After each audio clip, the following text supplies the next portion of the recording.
ശക്തമായ പ്രതിഷേധവുമായി MSF മുന്നോട്ട് പോകുമെന്നുള്ളതാണ്.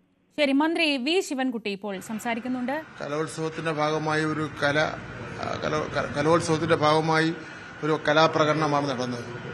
അതിന്റെ ആശയം പാലസ്തീന് ഐക്യദാർഢ്യം പ്രഖ്യാപിച്ചുകൊണ്ടുള്ള കാര്യമാണ്. നമ്മൾ പൊതുവിൽ കേരളത്തിലുള്ളവർ പാലസ്തീനോട് ഐക്യദാർഢ്യം ഇതിനകം തന്നെ പ്രഖ്യാപിച്ചിട്ടുള്ളതാണ്.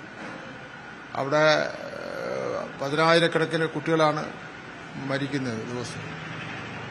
അപ്പോൾ അതുകൊണ്ട് തന്നെ നമുക്കൊക്കെ ഒരു സിമ്പതിയാണ് അതിനോട് ഉള്ളത്. അപ്പോൾ നമ്മൾ യുവജനോത്സവത്തിന്റെ ഭാഗമായി സ്കൂളിൽ നടന്ന മത്സരത്തിൽ മെയ് മത്സരത്തിന്റെ അവതരണത്തിലാണ് ഈ സംഭവം ഉണ്ടായത്. അതൊന്ന് പകുതിയായപ്പോൾ നിർത്തിവെക്കാൻ പറഞ്ഞു, കർട്ടനിടാൻ പറഞ്ഞു, മത്സരം മൊത്തം ക്യാൻസലാക്കി.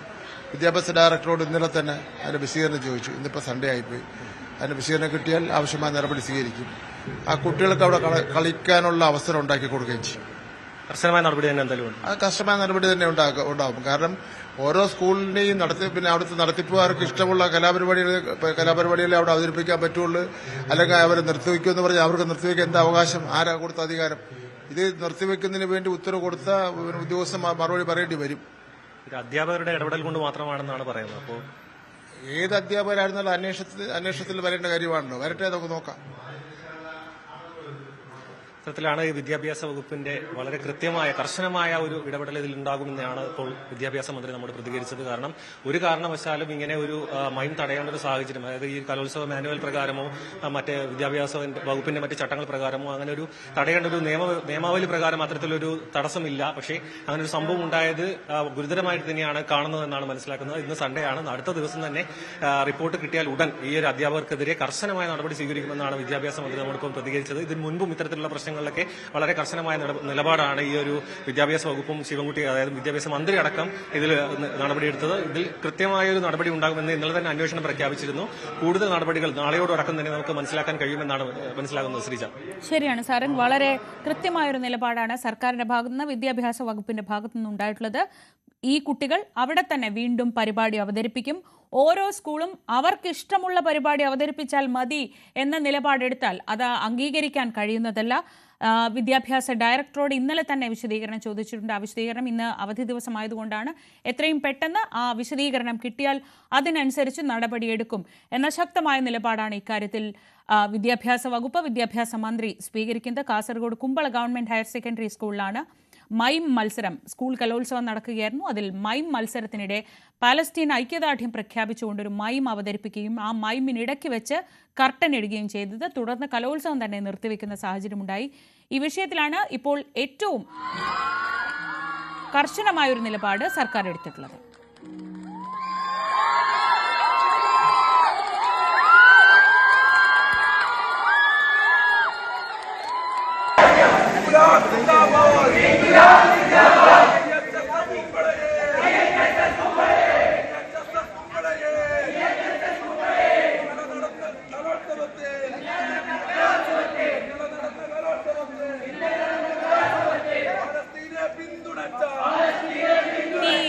മൈം അവതരിപ്പിച്ച സംഘത്തിലുണ്ടായിരുന്ന റിഷാദ് ഇപ്പോൾ നമ്മളോടൊപ്പം ടെലിഫോൺ ലൈനിലുണ്ട്.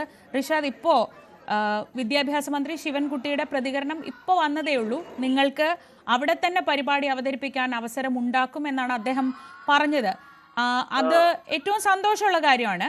ഒപ്പം എന്തായിരുന്നു റിഷാദ് അന്ന് അവിടെ നടന്നത്? എന്തുകൊണ്ടാണ് ഇങ്ങനെ കർട്ടൻ ഇട്ടത് എന്നൊരു ചോദ്യം നിങ്ങൾ ചോദിച്ചില്ല? അപ്പൊ എന്താണ് അവർ മറുപടി പറയുന്നത്?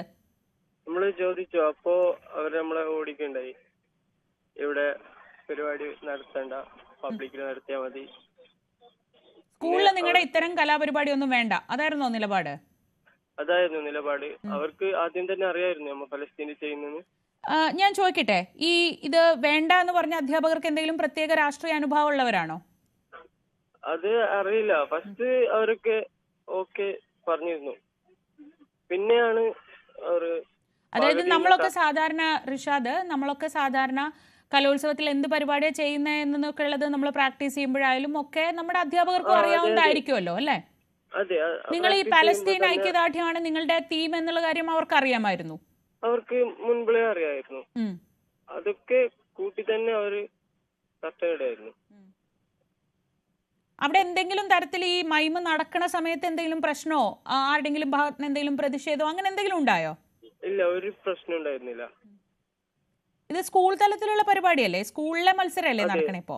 അതെ, സ്കൂൾ തലത്തിലുള്ള പരിപാടിയാണ്.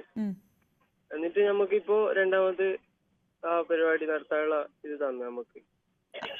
എപ്പോ തന്നു? ഇപ്പൊ മന്ത്രി പറഞ്ഞതല്ലാതെ വേറെ വീണ്ടും അവസരം തന്നിരുന്നോ? ഇത് കാരണം പരിപാടിയെ ക്യാൻസൽ ചെയ്തിട്ടുണ്ടായിരുന്നു. എന്നിട്ട് ഇന്നലത്തെ പ്രതിഷേധമൊക്കെ കഴിഞ്ഞ് നാളെ പരിപാടി വീണ്ടും അവതരിപ്പിക്കാന്ന് പറഞ്ഞു. വീണ്ടും കലോത്സവം നാളെ വീണ്ടും തുടങ്ങാന്നാണോ? നാളെ വീണ്ടും തുടങ്ങാന്ന്. അപ്പൊ മൈം മത്സരം ഒരിക്കൽ കൂടി നടത്താമെന്ന് പറഞ്ഞു.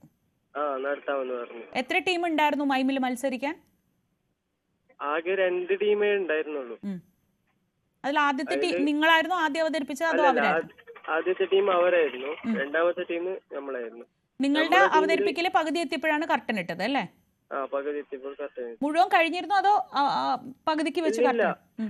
ഒരു 8-9 മിനിറ്റോളം ഉണ്ടായിരുന്നു. ഒരു 2 മിനിറ്റ് ആകുമ്പോഴത്തേനും കർട്ടൻ ഇട്ടു. നിങ്ങളുടെ കയ്യിൽ എന്തോ പ്ലക്കാർഡ് ഉണ്ടായിരുന്നു, അതാണ് പ്രശ്നം എന്നൊക്കെ പറയുന്നുണ്ട്.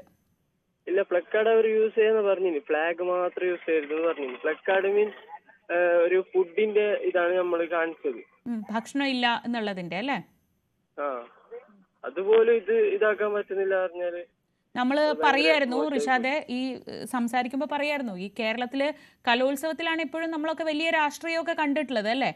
അതെ അതെ. അതിപ്പോ സംസ്ഥാന കലോത്സവത്തിലൊക്കെ നമുക്കറിയാം, മൈമിലായാലും നാടകത്തിലായാലും ഒക്കെ, അല്ലെങ്കിൽ കവിതയും കഥയും ഒക്കെ എഴുതുമ്പോ ആളുകൾ കുട്ടികൾ അവരുടെ രാഷ്ട്രീയം അവർ മനസ്സിലാക്കുന്ന രാഷ്ട്രീയമൊക്കെ പറയും. അത് മുതിർന്ന ആളുകൾ പഠിപ്പിച്ചു തരുന്നതായിരിക്കും, പക്ഷെ നമ്മൾ അത് ഉൾക്കൊണ്ടുകൊണ്ടാണ് ചെയ്യാറുള്ളത്. അപ്പോ നിങ്ങൾ ആ ചെയ്യുന്ന കാര്യത്തെ കുറിച്ച് കൃത്യമായിട്ട് ബോധ്യമുള്ള കുട്ടികളും കൂടിയായിരുന്നു അല്ലേ? അതെ, ഈ കലയിൽ ഒരു സന്ദേശം കൊടുക്കാൻ വേണ്ടിയിട്ട് നമ്മൾ ഇങ്ങനെ ഒരു തീം ചെയ്തതാണ്. അവിടെ അത് കഴിഞ്ഞിട്ടുള്ള ഇപ്പൊ കാണുന്ന വിഷ്വൽസിൽ ഒരു പ്രതിഷേധമൊക്കെ കാണുന്നുണ്ട്. അത് നിങ്ങൾ കുട്ടികളുടെ ഭാഗത്തു നിന്നായിരുന്നു പ്രതിഷേധം ഉണ്ടായിരുന്നു? കുറച്ച് മുതിർന്നവരെയൊക്കെ കാണാനുണ്ടല്ലോ അതില്. അതെ, അത് നമ്മളെ ഭാഗത്തുനിന്നായിരുന്നു. മുതിർന്ന മറ്റേ പാർട്ടിക്കാരൊക്കെ വന്ന് ഭയങ്കര പ്രശ്നമായി. എന്നിട്ട് അവര് വീണ്ടും പരിപാടി നൽകി നമുക്ക്. ഇന്നലെയാണോ മിനിഞ്ഞാന്നോ? എനിക്ക് ദിവസങ്ങളൊന്നും പറഞ്ഞുതരും. എന്നായിരുന്നു മത്സരം നടന്നത്? മത്സരം മിനിഞ്ഞാന്നൊരു 6-6:30 ടൈമിലായിരുന്നു, വൈകിട്ട്. ഇന്നലെയാണ് പ്രതിഷേധമൊക്കെ ഉണ്ടായത്. ഇന്നലെയാണ് പ്രതിഷേധമൊക്കെ ഉണ്ടായത്. എന്നിട്ട് ഇന്നലെ വീണ്ടും അവസരം തന്നോ? വീണ്ടും അവസരം തന്നു. അപ്പോഴാണോ വീണ്ടും പ്രശ്നം ഉണ്ടായോ? പിന്നെ എന്താ നാളെ വീണ്ടും അവസരം തരാമെന്ന് പറഞ്ഞത് എന്തുകൊണ്ടായിരുന്നു? അത് നമ്മളെല്ലാരും കൂടി പ്രതിഷേധിച്ച് പറഞ്ഞതാണ് നമുക്ക് ഇതിനൊരു അവസരം കൂടി തരണം. ഇന്നലെ അവര് തന്ന അവസരമല്ല, നമുക്ക് പ്രിപ്പയർഡ് ആയിട്ട് ചെയ്യാൻ ഒരു അവസരം കൂടെ തരണം എന്ന് ആവശ്യപ്പെട്ടു അല്ലേ? അതെ അതെ, അവര് അതിന് സമ്മതിച്ചു. അങ്ങനെ നല്ല രീതിയിൽ ഇതായി. ഞാനൊരു കാര്യം ചോദിക്കട്ടെ റിഷാദെ, ഈ സ്കൂളിൽ ആർക്കെങ്കിലും അവരുടെ ഒരു പ്രശ്നം കൊണ്ടാണോ ഇങ്ങനെ ഒരു നിലപാട് എടുത്തത്, അതോ സ്കൂളിന് പൊതുവേ ഉള്ളൊരു ഈ വിഷയത്തോടൊരു എതിർപ്പൊക്കെ ഉണ്ട്? ഒരു സർക്കാർ സ്കൂളാണ്, അവിടെ അങ്ങനെ ഏതെങ്കിലും ഒരു രാഷ്ട്രീയത്തിനെതിരൊന്നും നിൽക്കാൻ പാടില്ലല്ലോ. ഇല്ലില്ല, പൊതുവെ അങ്ങനെ ഒരു ഇതേ ഉണ്ടായിരുന്നില്ല. നമ്മൾ പ്രാക്ടീസ് ചെയ്യുമ്പോ ടീച്ചറൊക്കെ കാണണ്ടായിരുന്നു, നമ്മൾ പറഞ്ഞിട്ടുണ്ട്. ഈ കർട്ടൻ ഇട്ടതാരാ? 2 സാർമാരാണ്. അവര് ഹയർ സെക്കൻഡറിയിൽ പഠിപ്പിക്കുന്ന ടീച്ചർമാരാണോ? ഹയർ സെക്കൻഡറിയിൽ പഠിപ്പിക്കുന്ന. നിങ്ങളെ അറിയാവുന്ന നിങ്ങളുടെ ടീച്ചേഴ്സ്? നമുക്ക് പഠിപ്പിക്കുന്ന ടീച്ചേഴ്സാണ്. പക്ഷെ എന്ത് കാരണം കൊണ്ടാണ് ഇങ്ങനെ ചെയ്തതെന്ന് അറിയില്ല. അവരിതിന്റെ മുന്നേ പ്രാക്ടീസ് ഒക്കെ കണ്ടിട്ടുമുണ്ട്. അവരെന്നല്ല, നമ്മളെ ഹൗസ് ടീച്ചർ എല്ലാരും അപ്രൂവ് ചെയ്തതാണ്. ഇപ്പൊ എന്തായാലും സർക്കാർ വളരെ കൃത്യമായിട്ട് പറയുന്നുണ്ട് അവിടെ എന്താ നടന്നതെന്ന് അന്വേഷിക്കുന്നു പറയുന്നുണ്ട്. ഇപ്പൊ ഓരോ സ്കൂളും അവർക്ക് ഇഷ്ടമുള്ള കാര്യങ്ങൾ ചെയ്താൽ മതി എന്ന് പറയുകയാണെങ്കിൽ അത് നടക്കില്ല എന്നും പറയുന്നുണ്ട്. അത് കേട്ടപ്പോ സന്തോഷായില്ലേ? സന്തോഷമായി, വളരെ സന്തോഷമായി. നിങ്ങൾ എല്ലാവരും നന്നായിരിക്കുക. രാഷ്ട്രീയം എന്നൊക്കെ പറയണത് ചെറുപ്രായത്തിൽ തന്നെ ഉണ്ടാവുന്ന ഒരു കാര്യമാണ്. ബോധ്യങ്ങൾ ചെറുപ്രായത്തിൽ തന്നെ ഉണ്ടാവുന്നതാണ്. അപ്പോൾ ഈ മോശം കാര്യങ്ങളൊന്നും മനസ്സിലേക്ക് എടുക്കേണ്ട.